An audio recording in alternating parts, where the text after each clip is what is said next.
ఇప్పుడే country delight యాప్ని download చేసుకోండి. Download the country delight app now. Mass అనే పదానికి బొట్టు కోసి పేరెట్టిందే ఆయన చూసే.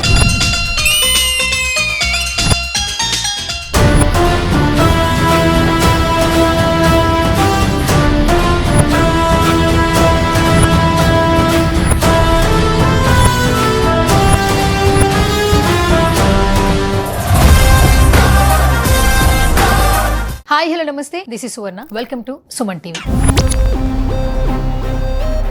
ఆగస్ట్ 22 ఏంటో ఇంట్రడక్షన్ అవసరం లేదు కదా, మెగా అభిమానుల పండగ రోజు అని చెప్పొచ్చు. చిరంజీవి గారి బర్త్డే సెలబ్రేషన్స్ ఎలా జరుగుతాయి అనేది ఫ్యాన్స్ అడిగితే బాగా చెప్తారనమాట. సో రైట్, నాతో పాటు రాజోల్ నుంచి వచ్చారండి మెగా అభిమాని. అసలు మెగా అభిమానిగా ఆయన ఎప్పటి నుంచి ఎప్పటికి మారారు, సో ఆయనతో మాట్లాడదాం. హాయ్ అండి. నమస్తే. So welcome to Suman TV. పేరేంటి? భూషణం అండి. కోళ్ళ భూషణం. బాబీ అని పిలుస్తారు. బాబీ అని పిలుస్తారు. రాజోల్ నుంచి వచ్చారు. ఓకే. సో అంటే పుట్టి పెరిగిందంతా రాజోల్. ఏం చేస్తుంటారు మీరు? బిజినెస్. సో ఈ రోజు రాజోల్ నుంచి హైదరాబాద్ వచ్చారు సుమన్ టీవీకి. ఎట్లా అనిపిస్తుంది ఫస్ట్ ఆఫ్ ఆల్ బాబీ గారు? చాలా హ్యాపీగా ఉంది సార్. హ్యాపీగా ఉందా? ఎందుకంటే ఇన్నాళ్ళ మట్టి నుంచి గ్రౌండ్ లో లెవెల్ లో పనిచేసి ఉన్నాం. ఇవాళ మాకుంటాం మాట్లాడుకోవడం ఒక వేదిక స్వామి కల్పించడానికి చాలా హ్యాపీగా అనిపిస్తుంది. అలాగే గ్రౌండ్ లెవెల్ లో కూడా మాకు తాతాజీ గారు కానీ లక్ష్మణరావు గారు కానీ వీళ్ళందరూ ఉన్నారు. అలాగే ఇవాళ మాకు ఈ అవకాశం ఇవ్వడానికి మాకు చాలా హ్యాపీగా అనిపిస్తుంది.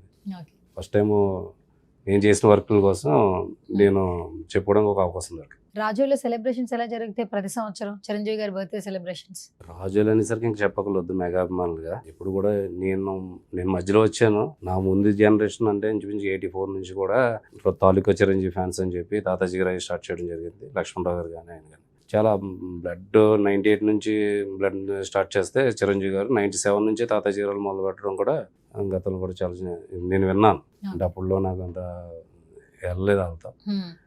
నేనైతే వాళ్ళని ఎదురుగా చూసినవి ఏంటంటే చాలా మందికి బుక్స్ అవి లేని పిల్లలకి బుక్స్ అవి కొనివ్వడం, అదే కొంచెం పూర్ క్యాండిడేట్లకి స్పాన్సర్స్ అవి చేయడం అని విన్నాను. అలాగే బస్ షెల్టర్లు కానీ అవి కానీ కట్టించడానికి కూడా చాలా అండి. ఇంకా వాళ్ళని చూసి ఇంకా ఇన్స్పైర్ అయ్యి ఇంకా నేను కూడా ఈ చిరంజీవి గారి అభిమానిగా ఇంకా కంటిన్యూ అవుతూ వచ్చాను. అంటే ఇప్పుడు చిరంజీవి గారు అభిమానులందరూ సేవా కార్యక్రమాలు చేస్తూ ఉండేవాళ్ళ? తాతాజీ గారా ఇదంతా చూసుకునేది? అక్కడ తాలూకా ఫ్యాన్స్ తాతాజీ గారు రాజోల్. అసలు ఎప్పుడు స్టార్ట్ అయిందండి? అంటే మీకు బ్యాక్ అండ్ స్టోరీ మనకి ఏదైనా తెలుస్తూ ఉంటుంది కదా. అసలు చిరంజీవి గారి ఈ అభిమానులందరూ సేవా కార్యక్రమాలు చేస్తున్నారు అని మీకు ఎప్పుడు తెలిసింది? నాకైతే మా చుట్టుపక్కల ఎక్కువగా ఫ్యాన్స్ ఎక్కువ, చిరంజీవి అభిమానులు కానీ ఎక్కువ. నేను స్కూల్ డేస్ నుంచి చదువుతున్నప్పటి నుంచి కూడా ఈ ఫ్యాన్ అలాగే ఈ సేవా కార్యక్రమాలు అవి తెలుసు. ఇంచుమించుగా 7th 8th 9th 10th ఆ టైంలో నాకు ఆ ఏజ్ ఉన్నప్పుడు ఈ సేవా కార్యక్రమాల గురించి కొంచెం బయట తెలుసు కాబట్టి చిన్నప్పటి నుంచి అయితే ఇంట్లో చిరంజీవి గారి ఫోటోలు అవి ఇవి మా ఫాదర్ వీళ్ళందరూ కూడా చిరంజీవి అభిమానులుగానే ఉండడం గురించి నాకు ఇంకా చూస్తే చిరంజీవి సినిమా ఇంకా ఇంకలా ఇంకా నాకు తెలిసిన హీరో ఎవరంటే చిరంజీవి. తర్వాత ఏంటంటే మిగిలిన హీరోల గురించి తెలుసు తప్ప చిన్నప్పటి నుంచి కూడా లెగిసి మా నాన్నగారు కూడా చిరంజీవి అభిమాని. ఫోటోలు అవి చూడడం, ఇది హీరో అంటే ఇదే, సినిమా అంటే ఇదే అన్న వాతావరణం నుంచి ఇంకా అలా ఉండిపోయింది. ఓకే. మీరు ఫస్ట్ చిరంజీవి గారి సినిమాల్లో ఏ సినిమా చూసారు? మీకు చిన్నప్పుడు గుర్తున్న ఫిలిం ఏంటి? థియేటర్లో చూసి పేపర్లు ఎగరేసి విజిల్స్ వేసిన మూమెంట్ ఏంటి?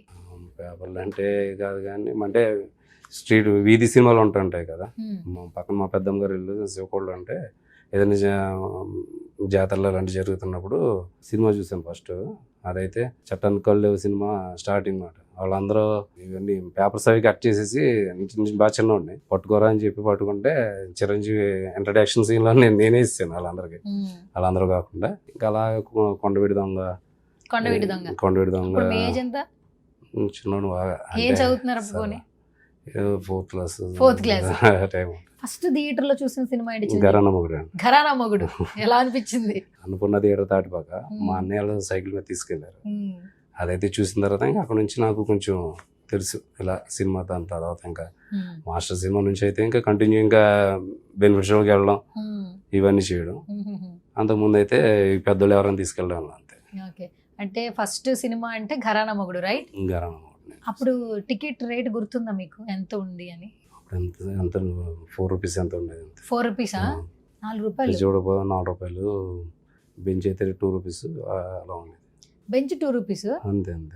బాల్కనీ అయితే 4 రూపీస్ 5 రూపీస్ ఉండేమో. పైన ఇంకో సెక్షన్ ఉంటది కదా, అదే బాల్కనీతో లాస్ట్. బాల్కనీతో లాస్ట్. మరి థియేటర్ కి ఎంత మంది సీటింగ్ ఉండేది అప్పట్లో అంత లేదు. ఇప్పుడు తర్వాత అయితే చూసినా 400 అలా ఉండి 500 దాకా ఉండేవారు. ఓకే.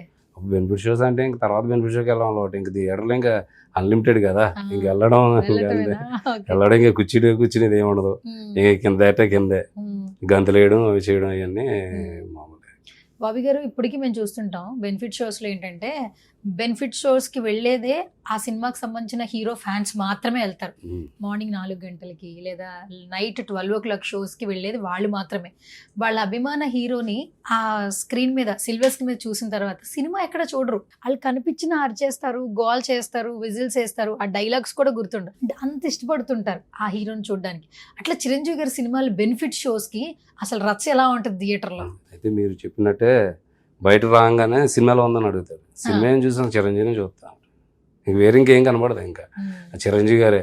ఆ పక్కన హీరోయిన్ ఉన్నారా లేదంటే ఇంక వేరే క్యారెక్టర్లు ఉంటారా అంటే ఏదో ఆ సినిమా ఎవరైనా అడిగితే బాగుంది ఇంకంతే. ఎలా టాక్ ఎలా ఉంది, ఈ స్టోరీ ఎలా ఉందంటే ఏం తెలియదు. మళ్ళీ సెకండ్ షోకి వెళ్ళి నైట్ లేదా కుదిరితే మళ్ళీ షో నెక్స్ట్ షోకే కంటిన్యూ. ఠాగూర్ సినిమా అయితే నైట్ 20 గంటలకు షో వేశారు, అది చూడడం, మళ్ళీ ఇంటికి వచ్చి 3:30-4 గంటలకు ఇంటికి వచ్చి పడుకోవడం, ఈ రచ్చ అది చేసేసుకుని వచ్చి 4 గంటలు పడుకోవడం, మళ్ళీ 5 గంటల షోకి మళ్ళీ వెళ్ళిపోయాం.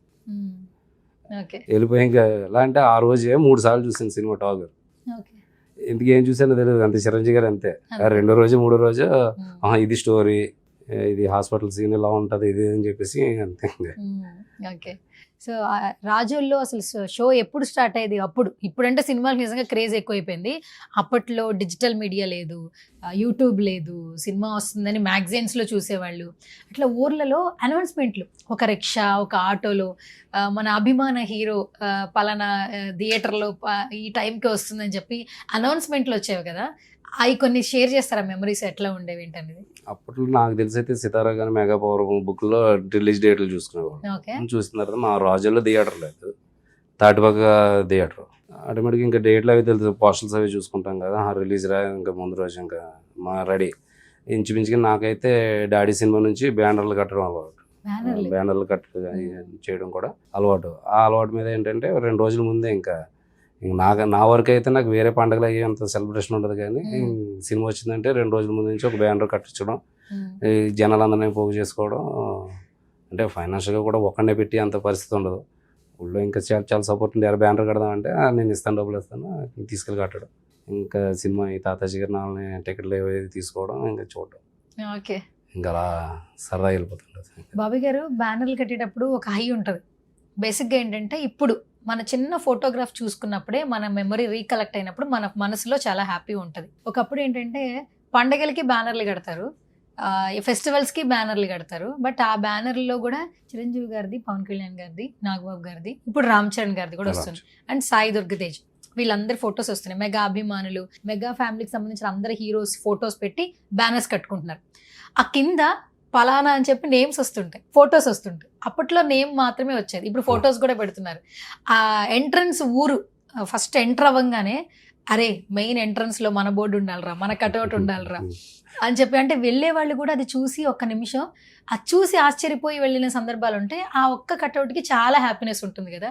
సో కటౌట్స్ గురించి మీ నేమ్స్ పెట్టుకుని చిరంజీవి గారి ఫొటోస్ పెట్టుకుంటున్నప్పుడు ఎలా అనిపిస్తుంటుంది? చాలా సరదాగా ఉంటుందండి. ఆ ఇంట్రెస్ట్ ఉంది కాబట్టి అలా కట్టగలుగుతాం. నాకు తెలిసి ఒక 2 ట్రిప్లు అయితే ఓన్లీ గుడ్డ బ్యానర్ల మీద పెయింట్ వేసి రాస్తుంటారు కదా, అది రాయించుకునేవాళ్ళు.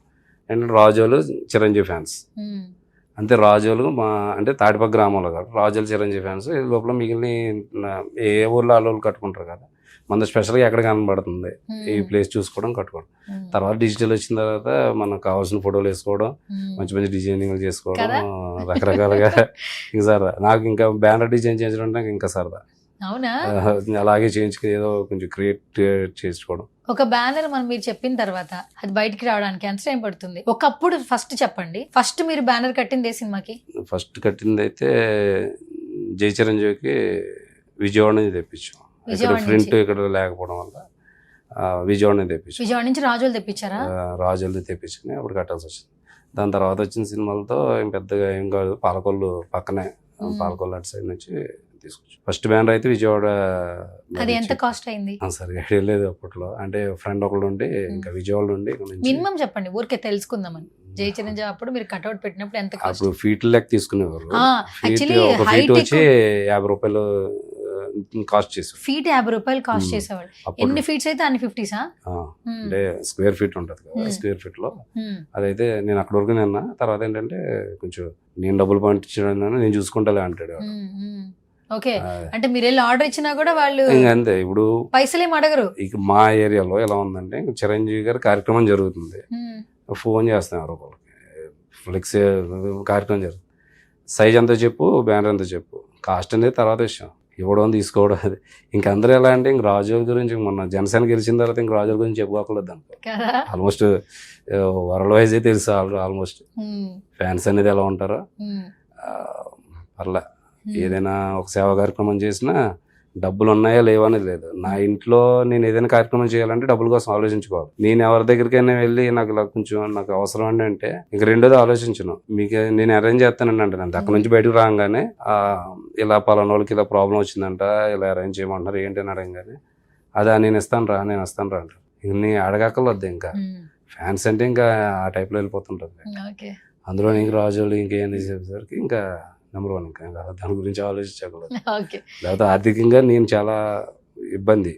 నేను కొంత స్థాయిలో నా ఫ్యామిలీకి మటుకు సరిపోయే నా పరిస్థితి. కానీ ఏదైనా ఒక స్పాన్సర్ కానీ ఎవరైనా కొంచెం ఆరోగ్యం బాగోలేదని ఏమన్నా సరే ఎక్కడికైనా వెళ్ళేసరికి వాళ్ళు అడిగారంటే అది 20,000 30,000 అనేది తర్వాత విషయం, నేను చూస్తాను అన్నాడు. ఇక్కడ రాగానే ఇలా అన్నారండి అని చెప్పి ఎవరి దగ్గర చెప్తే ఎందుకు మనం ఉన్నాం కదా, ఇంకా మా ఏరియా ఇంకా చెప్పగలదు. యాక్చువల్గా అమలాపురం అంటారు, అమలాపురం కన్నా ఎక్కువేమో. నాకు అమలాపురం అంటే తెలుసు, ఆ ఊళ్ళో లేను, కానీ దాంతో చూస్తే రాజోలు అయితే చిరంజీవి గారు ఎప్పుడైనా విజిట్ చేశారా? రాజోలు వచ్చారా? రాజోలు ప్రజారాజ్యం టైంలో చూసాం. ఏంటంటే ఆయన వ్యాన్ మీద ఉంటే మనం రియల్ గా చూసారు కదా, అప్పుడు ఏమనిపించింది? ఫస్ట్ టైం ప్రజారాజ్యం పార్టీ అప్పుడు పార్టీ కోసం వచ్చారు.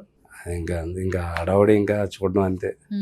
ఆ రోజైతే మా నాన్నమ్మకి ఇప్పుడు 70, అప్పుడు 65 అంతా 65 అంటే ఇప్పుడు 75 80 దగ్గర అప్పుడు 60. ఆమె వచ్చింది రోడ్డు మీద. మా నాన్నమ్మ చిరంజీవి గారు వస్తారని చెప్పి అలాంటి పరిస్థితి. మా నాన్నమ్మే కదా ఎవరైనా ఇంకా రాజుల సైడ్ ఇంకా అంతే. అంతేనా? కోనసీమ అంటే ఇంకా అంతే. రాజోలు కోనసీమ అంటే చిరంజీవి గారేనా? సో బాబీ గారు, చిరంజీవి గారిని ఎప్పుడైనా రియల్ గా మీట్ చేశారా? ఒకసారి ఇలాగే స్వామినాయుడు గారు ఒకసారి వెళ్తే బ్లడ్ బ్యాంక్ లో జస్ట్ ఫోటో అంతే, మాట్లాడే అంత ఛాన్స్ ఇంకా నాకు రాలేదు. ఫోటో దిగడం ఆ మూమెంట్ ఏమనిపించింది? చెప్పుకోలేదు, దండం పెట్టుకున్నా. తర్వాత ఇంకంతే, ఆ క్షణం అయిపోయిందో లేదని తెలియదు. ఆ ఫోటో షూట్లో వెళ్ళిపోమన్నారు అంతే, ఇంకేం తెలియదు. ఇంకా జస్ట్ నా ముందు ఒక ఆయన ఉన్నారు, ఆ పక్కన నేను ఉన్నా. ఇంకా ఆయన దగ్గరికి వెళ్ళడం వీళ్ళు వెళ్ళిపోమన్నా ఇంకా చెప్పలేము ఇంకా. సార్ అసలు ఇప్పటికే ఆయన చాలా యంగ్గా ఉన్నారు, ఎనర్జెటిక్గా ఉన్నారు, ఎంతో మందికి ఇన్స్పిరేషన్గా ఉంటారు. ఇండస్ట్రీలో ఒక మార్క్ సెట్ చేసిన హీరో ఎవరైనా ఉన్నారంటే one and only megastar Chiranjeevi గారు. సో ఆయన గురించి ఏమైనా చెప్పండి స్పెషల్గా కొత్తగా. ఆయన గురించి ఇంకా జనాలకు తెలియంది నేను చెప్పడమే ఉంటుంది. సేవా కార్యక్రమాలు అంటే ఇంకా ఆయన అంతే. ఇవాళ మాలాంటి వాళ్ళకి ఒక గుర్తింపు మేము వచ్చామంటే ఆయన సేవా కార్యక్రమం ఇన్స్పిరేషన్కి తీసుకునే. ఏదో జనాలు గతంలో అయితే చెప్పుకుంటారు, ఏదో రామాయణ మహాభారతాలు ఏదో బతకడానికి అని చెప్పచ్చు. యాక్చువల్గా నాకంటూ తెలిసి సేవా కార్యక్రమాల్లో ఇలా ఉంటేనే 10 మందికి నచ్చుతాం. నా గుర్తింపే చిరంజీవి మెగా ఫ్యామిలీ. ఆ తర్వాత చిరంజీవి గారు అయిపోయిన తర్వాత కూడా జనసేన రావడం కూడా, పొలిటికల్గా కూడా ప్రజారాజ్యంలో కూడా తిరిగాం. అప్పుడు అంటే పొలిటికల్ బ్యాక్గ్రౌండ్ నాకు బ్యాక్ సైడ్ పొలిటికల్ బ్యాక్గ్రౌండ్ అది లేదు. ఫైనాన్షియల్గా కూడా ఇబ్బంది గురించి జనాల్లో తిరగడం, ఇంకా ప్రజారాజ్యం అంతకు తెలియదు. కానీ జనసేనలో అయితే నాకంటూ ఒక వాయిస్ మాట్లాడడానికి నియోజకవర్గంలో. మరి జనసేన స్టార్ట్ చేశారు కాబట్టి రాజోలిలో సక్సెస్ తర్వాత వైబ్ ఎలా ఉంది?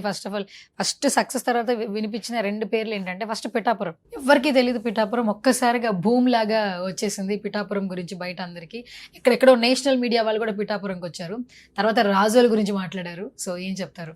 యాక్చువల్గా మీరు అన్నదాన్ని నేను ఖండిస్తాను. ఎందుకంటే ముందే రాజోలు రాజులు ఆ రోజు నిజంగా చాలా హ్యాపీ. ఎలా అంటే పవన్ కళ్యాణ్ ఓడిపోయిన ఒక బాధ ఉన్న రాజుల్లో అంతకుముందు కూడా మేము స్టార్టింగ్ నుంచి కూడా ఒక 15 మంది 20 మంది కుర్రోళ్ళు అందరం కలిసి, అంటే ఏ గ్రామానికి ఆ గ్రామం చేసుకుంటారు, కొంచెం ఏదో కొంచెం స్పీడ్గా ఉండి ఏదైనా కార్యక్రమం చేద్దామా, ఏదైనా ధర్నా చేద్దాం, ఇది చేద్దాం, ఇది చేద్దాం, 15 మంది 20 మంది కుర్రోళ్ళు ఉండి చేయడం. దాని నుంచి ఇంకా ఎలాంటి కార్యక్రమం అయినా సరే ఎదురుకొచ్చి చేసుకునేవాళ్ళు. నా వరకు నాకేంటంటే ఇంకా అభిమానిగా కంటిన్యూ అయిపోయేవాడిని.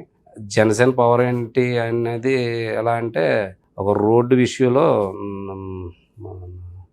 2016 టైంలో రోడ్డు విషయంలో వాళ్ళకి హైవే రోడ్డు వెళ్తుందని చెప్పి కొన్ని ఇల్లులు కొట్టేశారు. 30 ఇల్లులు కొంచెం ఇబ్బంది అవుతుంది. వాళ్ళ దగ్గర 22 రోజులు 23 రోజులు కూర్చుని ఉంటే వాళ్ళ గురించి ఎవరు పట్టించుకోవట్లేదు. ఎంఆర్ ఆఫీస్ దగ్గర జస్ట్ కూర్చుంటున్నారు అంతే. కూర్చుంటుంటే ఈ లోపల ఎవరో విలేకరు వచ్చి ఇది కొంచెం మీరు సపోర్ట్ చేయండి అంటే, సపోర్ట్ చేయండి నాయకులు ఎవరున్నారు, పెద్దగా ఎవరు లేరు కదా, నేనేం చేయగలను అది అంటే, లేదురా మామూలుగా వెళ్ళి కూర్చోండి ఒకసారి, మీరు జెండాలు పట్టుకెళ్ళి కూర్చోండి బాగుంటుంది, వాళ్ళకి మంచి న్యాయం జరుగుతున్నట్టు ఉంటుంది. ఆ రోడ్డు అలా హైవే వెళ్ళిపోతుంది, రూట్ మార్చారు, వెళ్ళిపోతున్నాయి. ఇది జస్ట్ ఆ రోజు లోకల్గా ఉన్న అమలాపురం నుంచి వాళ్ళ నాయకులు ఉన్నారు కొంతమంది, వాళ్ళందరినీ తీసుకుని నేను చేయడం జరిగింది. ఆ రోజు 10 మంది కుర్రాళ్ళు అంతా జెండా పట్టు కూర్చున్నా అంతే.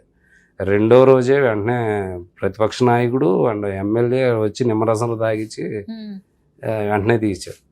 నాకు అప్పుడు అనిపించింది నిజంగా నాలంటోడు కూడా ఈ జెండా పట్టుకోవడం వల్ల ఎంత వాల్యూ వస్తుందా అని చెప్పంటే, అక్కడ నుంచి గవర్నమెంట్కి సంబంధించి కానీ వేరే ఏదైనా విషయం ఉంటే, బాబీ ఇది చెయ్యి కొంచెం, ఇది మీరు జనసేన తరఫున మీరు పట్టుకుంటే ఇది అవుతుందంటే, ఇంకా దేనికైనా పట్టుకుంటే ఇంకా ఆటోమేటిక్గా పవన్ కళ్యాణ్ గారు మాకు ఎల్ఐసి రోడ్డు ఉంది, ఆయన డైరెక్ట్గా నాదన్ మనోహర్ అదే ఆ రోడ్డు కోసం యుద్ధాలు చేసే చాలా ఫైట్ చేసాం. దాని గురించి కూడా అలాంటి రోడ్లు కానీ కాలేజ్ ఇష్యూస్ కానీ ఇలాంటివి ఏమన్నా ఉంటే సరే జనసేన పార్టీ తరఫున అలా జరిగిపోయి, తర్వాత నాయకులు ఇలా వచ్చారు.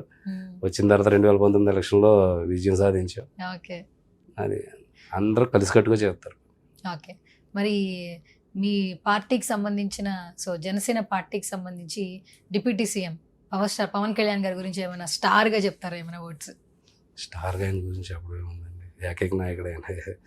అలా ప్రజల్లో ఒక సేవ చేద్దామనే భావంతో వచ్చిన చిరంజీవి గారు వచ్చారు. అనుకోకుండా అయిన పరిస్థితులు అన్నా దాని కొనసాగింపుగానే ప్రజారాజ్యాన్ని కొనసాగింపుగానే జనసేన అని చెప్పి పవన్ కళ్యాణ్ గారు చెప్పడం మాకు చాలా హ్యాపీ. దానికి తోడు దానికి కూడా అంతే కసిగా, అంటే దాని మీద ఇంకా రెట్టింపుగా, ఎందుకంటే అది కొంచెం కొన్ని రకాలుగా కొంచెం ఇబ్బందులు పడ్డాం కాబట్టి ఇంకెలా కాదు, ఈ జనసేన గురించి ఏమైనా ఫుల్ ఫ్లెడ్జ్డ్గా పనిచేయాలని చెప్పి దాంతో పనిచేయడం.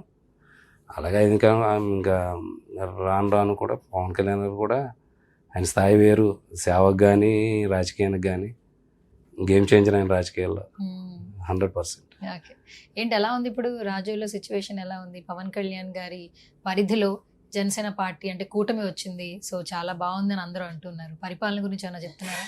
రాజ్యాల్లో బాగానే ఉందండి సీఎం, ఏదో గతంలో ఎలా ఉందో మంచిగా దాని మీద ఇప్పుడు రోడ్లు కానీ అవి కానీ అన్నీ బాగానే ఉన్నాయి. అలాగే చిన్న సమస్యలు మామూలుగా ఉన్నా కానీ ఒక ఫ్యామిలీలా అందరం ఏదైనా పార్టీ కార్యక్రమం అయినా సరే అందరం కలిసిపోతాం, కలిసి చేద్దాం. అండ్ కూటమి నుంచి కూడా బాగుంది, అందరూ కూడా సపోర్టెడ్గా ఉంటారు, మంచి కార్యక్రమాలు చేసుకుంటారు. Okay, done.